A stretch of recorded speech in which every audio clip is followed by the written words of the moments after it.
그러니까 이제 변증 얘기가 나와서 그런데 지난번에 코로나 터졌을 때 이제 그거 변증한다고 막 냈잖아요. 전부 자료가 미국 거잖아.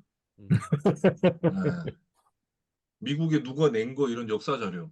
그러니까 사례가 전부 아, 초대교회 이렇게 돼 있는데 보니까 다 서양 애들 얘기야. 음, 그러니까 우리 자료가 왜 없겠어요. 우리도 저기 구한 말부터 자료 많이 있거든요, 솔직히. 그러니까 그거를 꺼내 가지고 활용을 못 하는 거고 이게 이제 절맥이 돼 버렸고 우리가 뭐 어떤 걸로 기독교 한국 기독교가 지금 변증을 못 하냐? 역사를 가지고 변증을 못 해요. 음, 이게 굉장히 약점이에요, 약점. 음. 우리 인제 새신자분이 이렇게 나왔는데 이분은 아예 인제 새신자고 평소에 종교에 관심이 없던 분이에요. 그러니까 기독교에 대한 관심도 없으니까 기독교에 대한 나쁜 이미지도 별로 없어. 그나마 그 자기 전도한 언니가 참 사이가 괜찮았어요, 반듯하니. 전도한 그러니까 언니가. 그런데 그러니까 이분을 만나 가지고는 뭐 "교회가 봐라. 이렇게 선한 일을 했다." 이런 얘기 안 해도 되는 거예요. 근데 음, 이제 이분을 데리고 얼마 전인가 이제 가을에 100 주년 기념교회 가서 양화진 가 가지고 보여주니까 엄청 좋아해요. 음, 그러니까 뭐 물리학 공부하든지 아니면 뭐 과학 공부를 하거나 이런 애들이야 그런 거 갖고 따지는 거예요. 논리 변증하는데 실제로 일반인들 음, 그리고 오히려 그런 추상적인 물리학이나 아니면은 실험실에서 하는 생물학이 아니고 인간을 다루는 사회학이나 아니면은 법학을 하는 사람들은 뭐를 보냐? 사변적인 논의보다 그래. 그렇게 기독교가 만약에 니들이 말하는 것처럼 그 고대 그리스의 그런 잡신들 어떻게 보면은 방탕하고 인간보다 더 추악한 그런 신들이 아닌 정말 공정하고 정의롭고 선하고 최고선이라고 여겨질 만한 그런 존재라면 교회가 그 신을 믿고 그 신을 본받는 교회가 어떻게 되냐 이렇게 나온단 말이에요. 그래도 해방하고 나서 까진 좋았는데 학생운동 끝나고 나서 말아먹은 거예요. 그러니까 사실 이제 교회 그 성장기 70 들어서면 이제 말아먹은 거죠. 년대생들이 박정희 타도 할 때까지만 해도 그래도 한국 장로교가 역할을 했거든. 근데 이제 80 년대 넘어가면서 작살난 것 같아요. 강남 개발되고 그러면서 그때부터 내가 볼 때는 완전히 주도권 자체를 뺏기면서 어떻게 보면 '교회가 정의롭다.' 그러니까 거기서도 폭력적인 저항이 아니라 비폭력적인 저항. 적어도 김수환 추기경이 하는 것처럼 그 정도는 했어야 되거든. 근데 그게 완전히 결탁이 돼 버렸잖아요. 저는 그게 거기서 그냥 프레임 자체가 끝나버린 것 같아요. 좀 그러니까 안타깝죠. 안타까운 예를 거죠. 들면 그러니까 이제 그래도 이재철 이제 목사님이 음, 주님의 교회에서 100 주년 기념교회로 온 그 중간에 과정이 원래 100 주년 기념교단이 그 보수 진보가 이렇게 연합돼 있는 개념이잖아요. 한경직 목사님이랑 그다음이 누구지? 거기는 박정희 때 그 데모하던 양반인데 근데 그쪽은 인제 보수 학생운동 보수 민주화 운동을 하던 쪽 사람이고 그다음 세대가 인제 주사파애들 이렇게 넘어오잖아요. 나머지 이재철 목사님이 그 두 분을 그 장신 그러니까 통합교단 안에 있는 인제 보수와 진보를 통합을 하려고 이재철 목사님 설교가 딱 변증 설교잖아요.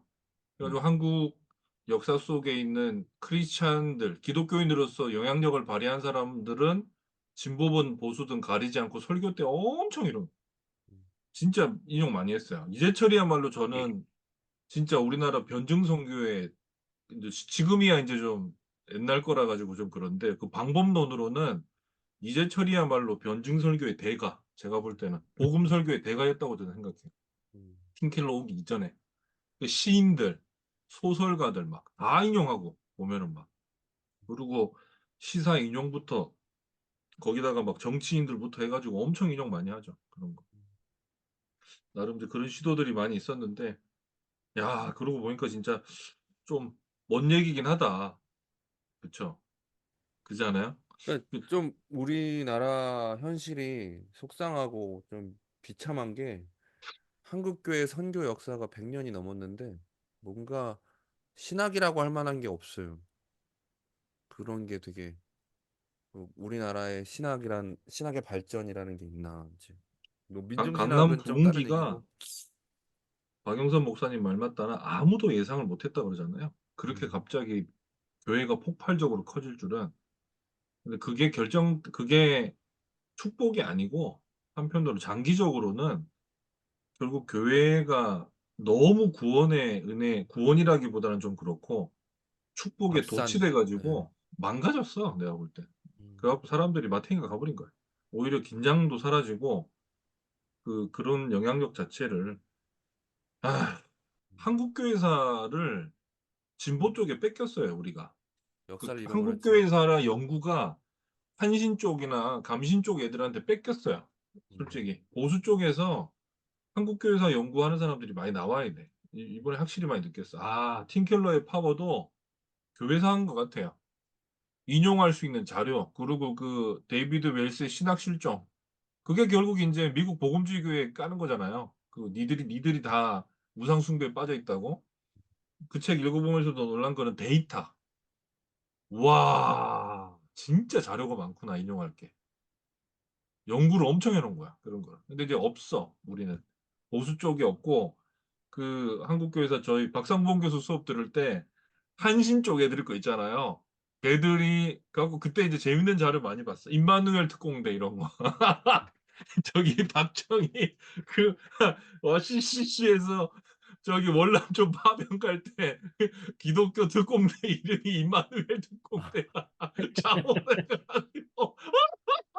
진짜예요. 그래갖고 월남 베트남 같았잖아. 이름이 임마누엘 특공대야. 아, 그래요? 아, 와, 주여. 대박이네.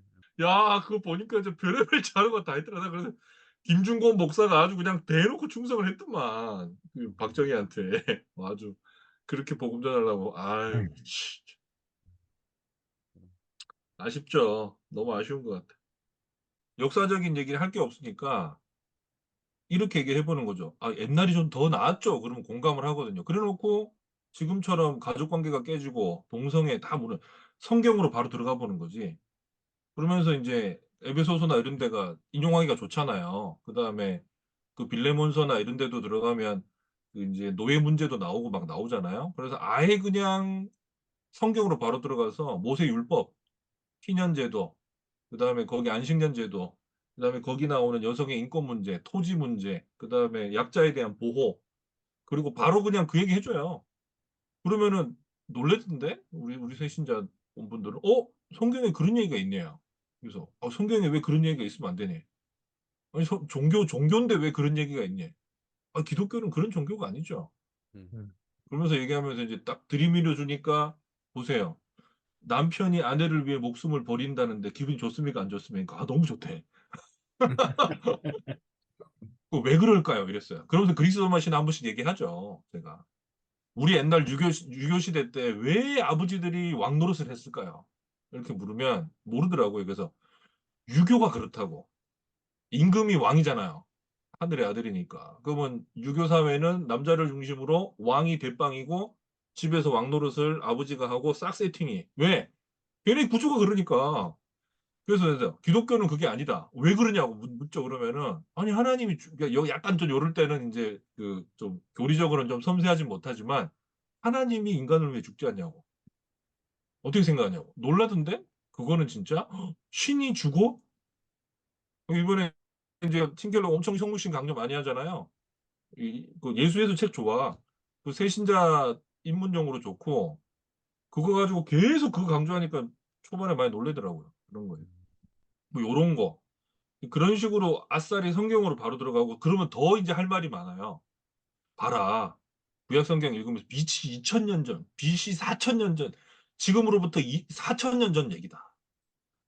야, 어떻게 생각하냐고. 뭐 이때 막, 4000년 전에 무슨 이런 얘기가 있냐고 막 이러면서. 사실이니까. 내가 거짓말 하는 거 아니잖아. 음. 봐라. 이게 뭔 말이냐. 그러니까 그러면서 사람들이 철학 얘기 생각하는 좀 해주는 거죠.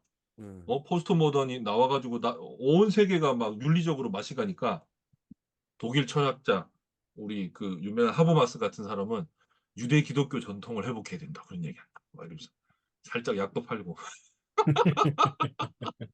아니 그러니까 뭐 어차피 사람들이 생각하는 그 이상적인 사회가 뭔지를 정리를 좀 해주고 그렇죠. 그게 성경 안에 이미 있다라는 것을 잘 접목을 시켜주면 이제 좋은 변증이 될 수 있는 것 같아요. 동의가 될 수 그리고 있는. 그것도 학자 인용하지 말고 상식 변증을 해야 돼요. 네, 왜? 상식선에서. 그래야 맞아. 하나님의 형상이고 지금 내 옆에 온 이 세신자도 아무리 불신자라 그래도 하나님의 형상이면 우리 믿음이잖아요. 아무리 포스트 모던한 사회를 살아도 하나님의 형상이면 기본적으로 하나님 이러한 이 세상이 이렇게 흘러가는 거에 대한 본능적인 본성적인 거부가 있거든. 음, 그걸 튀겨줘야 돼요. 동성애 얘기 나와도 당신 자녀가 그럼 좋겠어요? 본능적으로 싫은 거야 그거는. 그거를 잘못된 게 아닌 거야. 음, 상식적인 거거든. 그러니까 사람이 죽고 나서 당연히 내세에 대해서 있었으면 좋겠다. 그게 뭐냐? 본성 변증이잖아요. 그 상식을 딱 건드려 주면 제일 강력한 것 같아. 내가 볼 때. 맞아요. 상식을 건드려. 참 특정 프로그램을 지적해서 좀 그렇지만 홀링 컴백과 같은 시도가 젊은 크리스찬들한테 지지를 받고 있다면 저는 그게 조금 문제가 있을 수 있다는 생각이 드는 거예요. 왜냐면 일단은 거기는 이제 뭐 경연이니까 짧은 시간 안에 갑작스럽게 주어진 주제를 가지고 막 얘기를 하다 보면 논리적으로 정리도 잘 되지 않을 뿐더러 그에 대한 판단을 그냥 듣는 사람들이 더 설득력 있게 다가오는 거를 마치 진리인 것처럼 기독교를 대변하는 것처럼 이해를 해버리면 그러면 오히려 더 잘못된 그 생각이 고착화될 수 있는 여지가 되게 많아지는데 이제 그런 시도를 계속해서 한다라는 게 좀 염려스럽게 보이는 거죠. 뭐 이제 뭐 그 사람들이 밉다가 아니라 내가 걔네들보다 더 잘한다 이게 아니라 저 같아도 막 그 경연 자리에 나가서 갑자기 주제를 던져주면 뭐 머리가 하얘질 것 같고 막 이런데 이제 그런 그 거에 대해서 사전에 그래도 뭐 주제를 주지 않았을까요? 어느 정도 준비해서 올 텐데 그래도. 뭐 그래도 일단 프로그램 자체에서 보여지는 거는 뭐 이렇게 좀 별로 이렇게 갑작스럽게 주어지는 것 그게 같더라고요. 네. 제가 느낀 건 뭐가 있냐면 음, 거기 접속해서 보는 사람들이 과연 무신론자가 있을까? 그러니까 없겠죠. 네. 만약에 이 친구들이 저는 좀 심하게 디스하고 싶어요. 음, 그게 그러니까 목사랑 다른 거야. 솔직히 진짜 저도 이제 뭐 개혁주의 하는 사람이긴 하지만 개혁파가 갖고 있는 어떤 게 겸손이라는 게 딴 게 아니잖아요. 이게 하다 보면 하나님이 얼마나 커, 솔직히.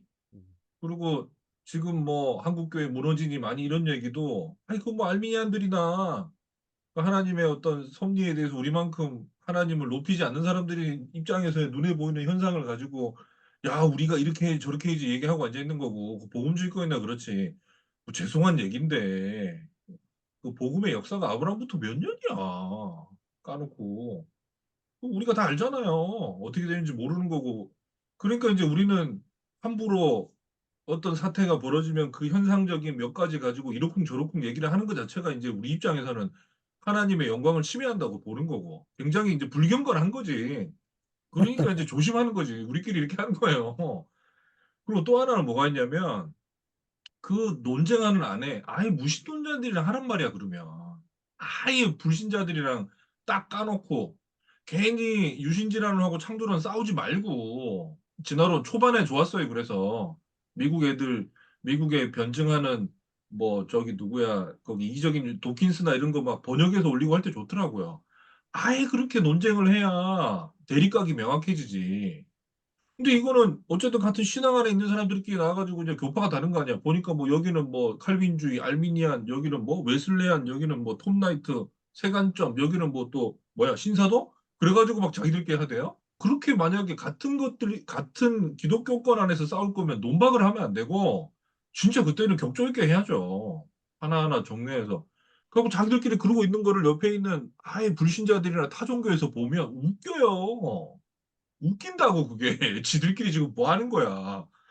우리가 조계종 애들끼리 싸우는 거 보는 거랑 똑같아. 보면서 막 그러니까 실효성이 없어요 내가 볼 때.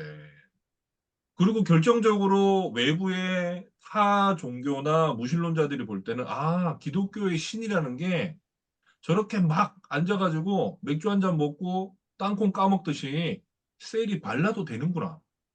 신이 전능하냐 아니냐라는 걸 이렇게 막 우리가 시부렁대면서 막 주고받고 막 그 교리적인 거 깔깔대고 갈구고 웃고 막 이렇게 던져도 되는구나. 격이 떨어져요, 격이. 예전 같으면 교회 다니는 분들 같으면 새벽을 다 깨우고 조심하고 경건하고 예배 드리고 말 한마디 하고 그리고 사람들이 성실하고 보이지 않는 곳에서 우리 다 그렇게 배웠잖아요. 그 학교에서도 애들 폭력적이지 않고 열심히 살고 그래가지고 입 무겁고 막 이런데 이거는 분위기가 예능화 되잖아요.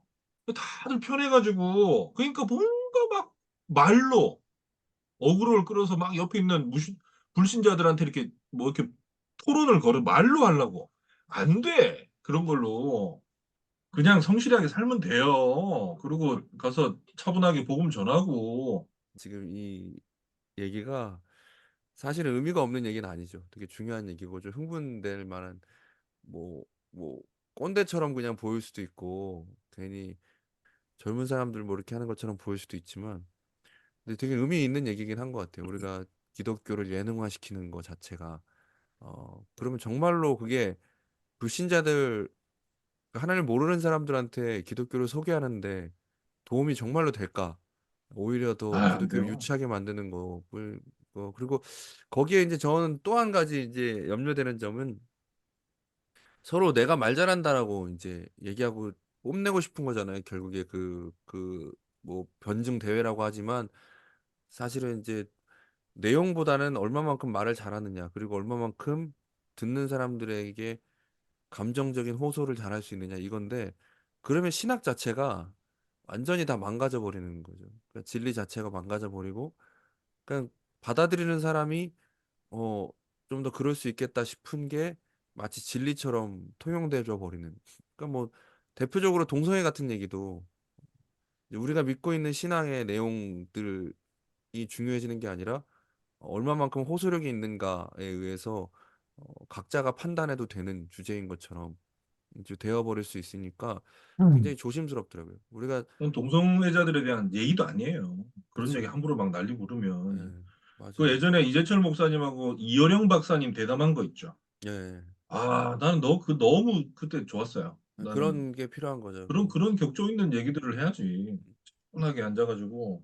저는 이제 보면서 이 이런 토론자들이 한편으로는 좀 많이 생겼으면 좋겠다는 생각도 했어요. 왜냐하면 이제 기독교 안에 그러니까 소위 그 지금 우리가 되게 중요하게 여기고 있는 복음, 진리 이런 것들을 이제 썰을 잘 풀 수 있는 사람이 너무 없다라는 생각이 들어요. 그러니까 저부터도 이제 제가 이해한 그러니까 이게 이제 요즘에 이제 설교 준비나 이런 어떤 스피치를 준비할 때마다 항상 제가 이제 속 터지고 답답한 건 뭐냐면 대충 알겠어. 어떻게 이제 이게 무슨 말인지 알겠는데 이걸 설명하려고 하니까 잘 못하겠어. 재밌게가 안 되죠, 재밌게가. 재미있게 좀 그러니까 가볍지 않으면서 재미있게 잘 설명하는 방법을 모르겠어. 그러니까 이제 어떤 생각이 드냐면 아 이건 내가 모르는 거다 이런 생각이 들더라고요. 그러니까 이거를 내가 그냥 책을 읽고 아 그렇구나 한 건 이해한 게 아닌 거야. 이거를 내가 좀 모르니까 이걸 설명을 못 하는 거야. 그러니까 좀 자신 있는 주제나 이런 거는 그냥 뭐 책이나 자료 없이 떠들라 그러면 떠들어지는데 그런 건 다 동의를 하는데, 그러니까 뭐 쉽게 얘기하면 중요하고 어려운 주제를 쉽게 설명해내는 건 능력이잖아요. 그러니까 그런 변증의 필요성도 동의를 음, 하고 그런 사람들이 많이 내야 되는 건 되게 100번 동의를 한단 말이에요. 근데 문제는 뭐냐? 이게 경연이라는 시스템으로 붙어버리니까 그러니까 내 말이. 그 신학적 입장이 없는 거예요. 그러니까 뭐 그러니까 동성애를 자꾸 예를 들지만 동성애 찬성 반대에 대한 입장이 없는 근데 상태에서 무조건 둘이 이겨야 되는 붙어. 걸로 하니까 말빨이 그러면 돼버려요. 이긴 그러니까. 사람의 말이 돼버리는 거죠. 우리가 목수다를 네. 처음에 할 때 신학적 배경이 다양한 사람을 처음 구성하려고 했다가 그냥 그렇지 않은 게 뭐냐면 그랬다가 듣는 사람이 나의 의도랑 상관없이 나랑 다른 신학적 견해를 가지고 있는 사람의 얘기를 동조를 해버리면 그거는 목사로서의 양심과 맞지 않는 건데 그래서 아예 오히려 우리가 같은 신학적 입장을 가지고 얘기하는 게 낫겠다 이제 이런 거죠. 그러니까 그런 부분에서 아쉬움이 있는 거, 위험성이 있다라고 보여지는 거. 그러니까 자기들이 개인적으로, 예. 어떤 얘기를 그러니까 아니면 차라리 이 주제를 뭐 예를 들어 하나님의 뭐 예정이라든지 뭐 동성애를 우리가 반대하는 이유라든지 이런 입장을 정해놓고 그거를 어떻게 잘 설명할까? 이걸 가지고 대결을 붙는다면 모르겠어요. 또 그러면 하나는 예. 그때 그 교수님 두 분 데리고 와서 밑에 투표를 시키잖아요. 음. 누구 말이 더 설득력 있는 것 같냐고. 그건 무슨 말도 안 되는 얘기야. 누가 진리나 학문의 영역에서 그런 거를 대중의 투표로 그걸 해요. 음. 아, 무슨 뭐 저기 직접 민주주의야 지금? 그런 이 방식 자체가 세속적이라니까. 그러면 그렇죠. 투표 예. 많이 받았으면 그 투표 많이 받은 교수님 얘기가 그럼 맞는 거야? 그게 이기는 거예요? 그럴 수 없잖아요. 그러니까 이제 우리도 교회가 성도들 수준을 높이는데 좀 공을 많이 들여야 되지 않을까? 제 생각은. 성도들이 더 세상 사람들보다 진지하고, 더 그래도 사랑이 있고, 더 고난이 닥쳐도 힘내고, 덜 타협하고, 좀 건전하게 생각 좀 하고, 그런 작은 걸 쌓다 보면, 우리 죽기 전에 우리 호 할아버지 은퇴하고 나서 그래도 한 명은 나오지 않겠어요?